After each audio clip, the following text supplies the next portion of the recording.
Howdy y'all, Big Country here with Big Country Survival. And I am putting together a goodie bag. This is like a goodie grab bag for non-prepared family members. This is something, I'll take a couple of these on a trip with me. Keep them stashed away in the vehicle. And I can divvy these up to the family members that don't have stuff, right? If something happens and we're stuck out there and I'm stuck with them, this is something to make it a little more bearable on them and thereby a little more bearable on me. So we'll start out with medical. All I've got here is some antibacterial wipes and some band-aids, bandages. Very small, very basic. There's even some cartoon characters. I don't know if you see that. Got some cartoon characters for the kids, because, kids like cartoons. This is a little $1 headlamp from Walmart. Everything here, like these two, are the most expensive items in this whole kit. And this is a space blanket, and it was a couple of bucks. And this is a 2,400 calorie UST emergency food ration bar, 5-year shelf life. And this was about $5. Okay, so those are the two expensive items here.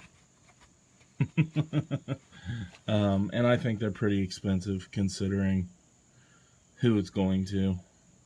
It's going to people that I'm in contact with, that I try to get to realize what all's going on, and that, hey, it's a good idea to keep a couple of bottles of water in your car. Hey, it's a good idea to keep a knife on you and keep some shelf-stable food with you. Hey, this is a good idea. You ought to try this. Yeah, those people. So I consider that very expensive items for those people who you try to warn, and you try to get to wake up, and they don't want to wake up, but you might get stuck with them. So that I consider a very big expense for them. I might harbor some animosity towards certain people that I might get stuck with. Although it could be the nicotine withdrawals kicking in. Alright, so you got a bottle of water. There is no metal pot in this kit. I thought about it. I did.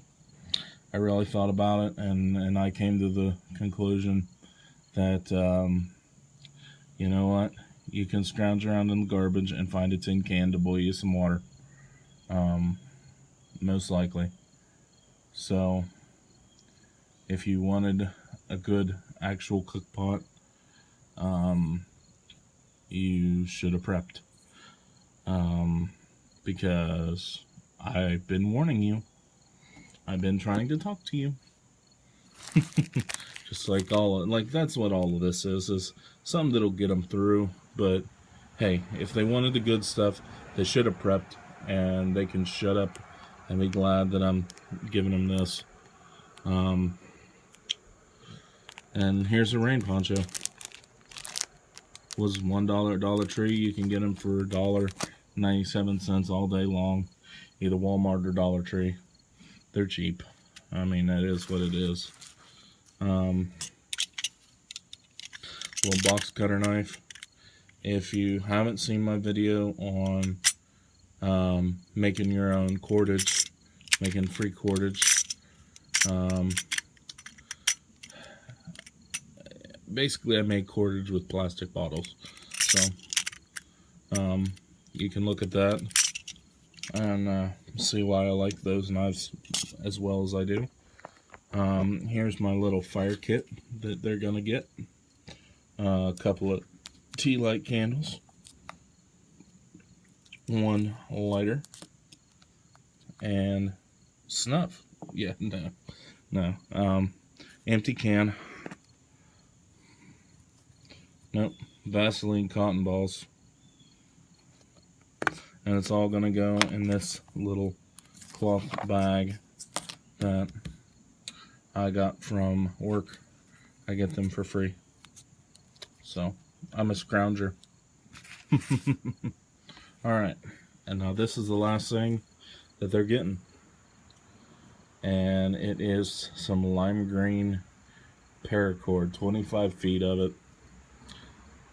It is not rated, you know, so no 550, none of that. It's a not rated paracord that was 25 feet for $1. It's very cheap. It will hold some weight, but you know, I wouldn't go rappelling with it or anything. But it's not been tested. It's not been weight tested, so you know, it's for light duty stuff. What do you expect, right? I'm on a budget. Consider yourself lucky and blessed that I'm doing this, right? And then we've got this little drawstring pouch that is what it will go in, which has this compartment and then your main compartment. This was $1 at Dollar Tree, and so that's what they're getting. You know, like I said, I'm going on a couple days with zero nicotine, quitting, and you know, to get more money for my preps.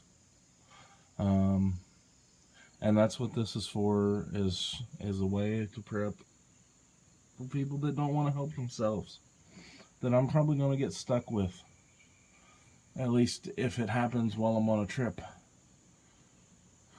because you know, they're family and I'm stuck with them, and a lot of certain family is, by my account and my intuition, not very useful.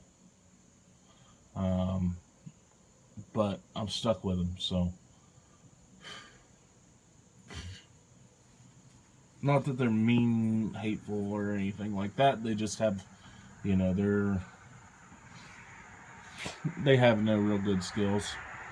They're not really useful for much in a survival situation, or really any situation. Some of them. Some of them are just mouth breathers. Not all of them. Some of them. Like I said, some of them. And I'm not naming them. And if any of my family, or you know, potential family, extended, any of that, comes across this video and gets bent out of shape, they're probably the ones I'm talking about. And so you can take that, because I'm not naming them. Oh, I love nicotine withdrawals. Alright, so anyway, y'all have a good one. Till next time, Big Country here with Big Country Survival. I'm signing out, and God bless.